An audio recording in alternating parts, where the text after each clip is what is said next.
actually just going to poke the hole in here for the brass brad. So I know that's where my brass brad is going to go, so I'm just going to go right next to it and poke another hole, and I'm actually going to come, you can see I made a little indentation, I'm actually going to come through the other side. And so this is my center hole, so I'm actually going to stick my stick in this, so we're going to stick it through until it's just barely passing through. And now I'm going to get my hot glue gun. And if you're doing this on your own, you might need a grown-up, but I'm going to get a hot glue gun and I'm just going to put some glue around the edge where the stick meets the cardboard to hold that in place. But I'm being very careful to not get it inside this hole here where I want my brass brad to go. We are going to do the same type of thing on the outer edge of our big cake board now. So poking a hole, and then I'm going to put my stick through until it's just flush or even with the bottom. And then again, I am going to go around the edges. There we go. That should hold it in place. All right, so the next thing I need to do is poke a hole in the middle of this big cake board.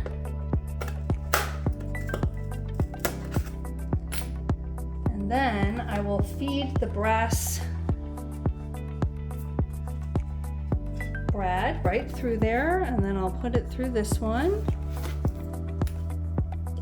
Separate those, and so I'm just going to test and make sure everything spins. That's great, it all spins, fantastic. Now we need to get our Earth and Moon onto our model. So I'm going to go right on top of it, and I'm using just a small screwdriver, but you could use a pencil or something else, and I'm going to poke a hole quite deep. So this is pretty deep, and I'm gonna kind of spin this around a little bit to make a nice big hole. Then I'm gonna put that on here. And I want to push this down pretty far on the Earth because I want to make sure that my moon is lined up with my Earth so that it can cast the shadow. All right, we're gonna do the same thing for our moon. So I have my small styrofoam ball here.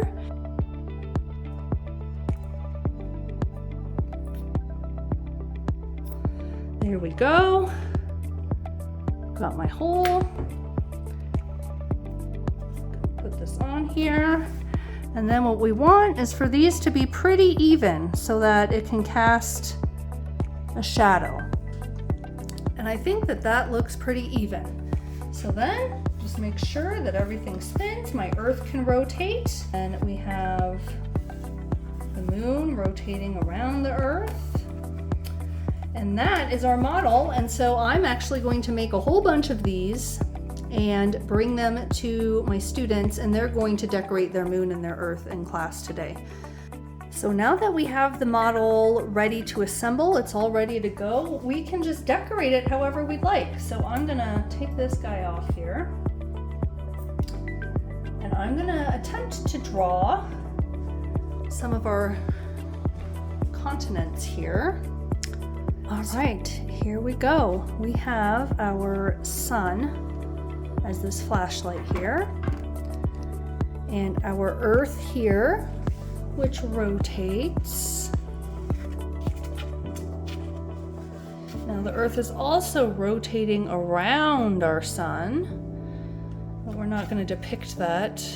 Here's the Earth rotating, and then we have the moon, which rotates around the Earth.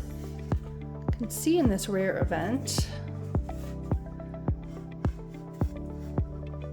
There goes the moon casting its shadow on the Earth.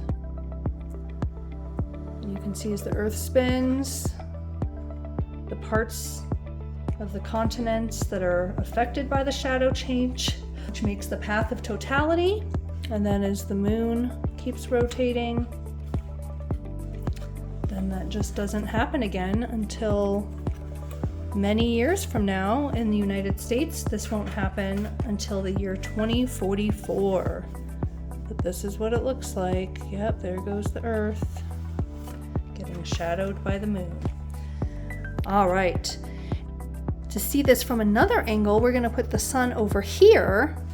And what you can see, Earth's just rotating as it does, and the moon rotates and blocks out the sun. And sometimes what you get is this ring of fire effect where there's like a ring around the sun, and that's called a total annular eclipse. This is going to be a total eclipse, just like so. All of the sun is going to be blocked out for a few minutes. I hope that you have enjoyed this video and that you're able to make your own model and that you're able to catch a glimpse of the eclipse if you're in the United States or Northern America. And until next time, keep discovering.